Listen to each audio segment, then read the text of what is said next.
fost între noi. Se arde în tăcere și doare înapoi. Ai trecut prin mine ca o umbră grea, ca o noapte lungă fără dimineață. Numele tău încă sună astea, dar pe cerul meu nu mai e speranță. Ai lăsat pe piele scris cuvinte reci, ca o rugă spusă-mi van printre pereți. Am fugit din mine, n-am știut să pleci, dar mi-ai rămas în sânge pe veci. Nimeni nu știe ce-am fost noi doi, sub piele, sub timp, sub ploi, în camera fără uși și fără zei, doar noi și-o păcate ei.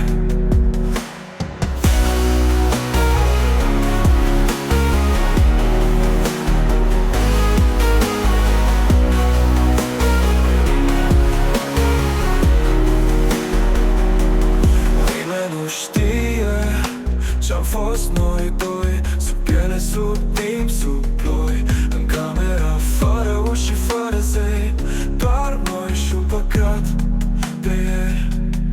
Ai dansat cu gândul meu în păcat, ai fost ispită, dar și mântuire. Am atins ce nu trebuia să fiu și m-am pierdut în iubire. Cine mai plânge când nu se aude? Cine iubește când totul se rupe? Te port în mine ca pe-un foc tăcut, te-am visat și-am căzut. Nimeni nu știe ce-am ars în noi, nici îngerii, nici eroi.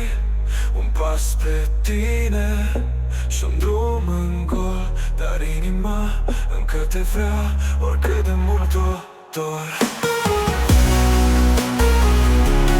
Nimeni nu știe, nimeni nu va ști, nu. Nimeni nu știe ce-am fost noi doi, sub piele, sub timp, sub ploi, în camera fără uși și fără zei, doar noi și-o păcat de ei pe veci.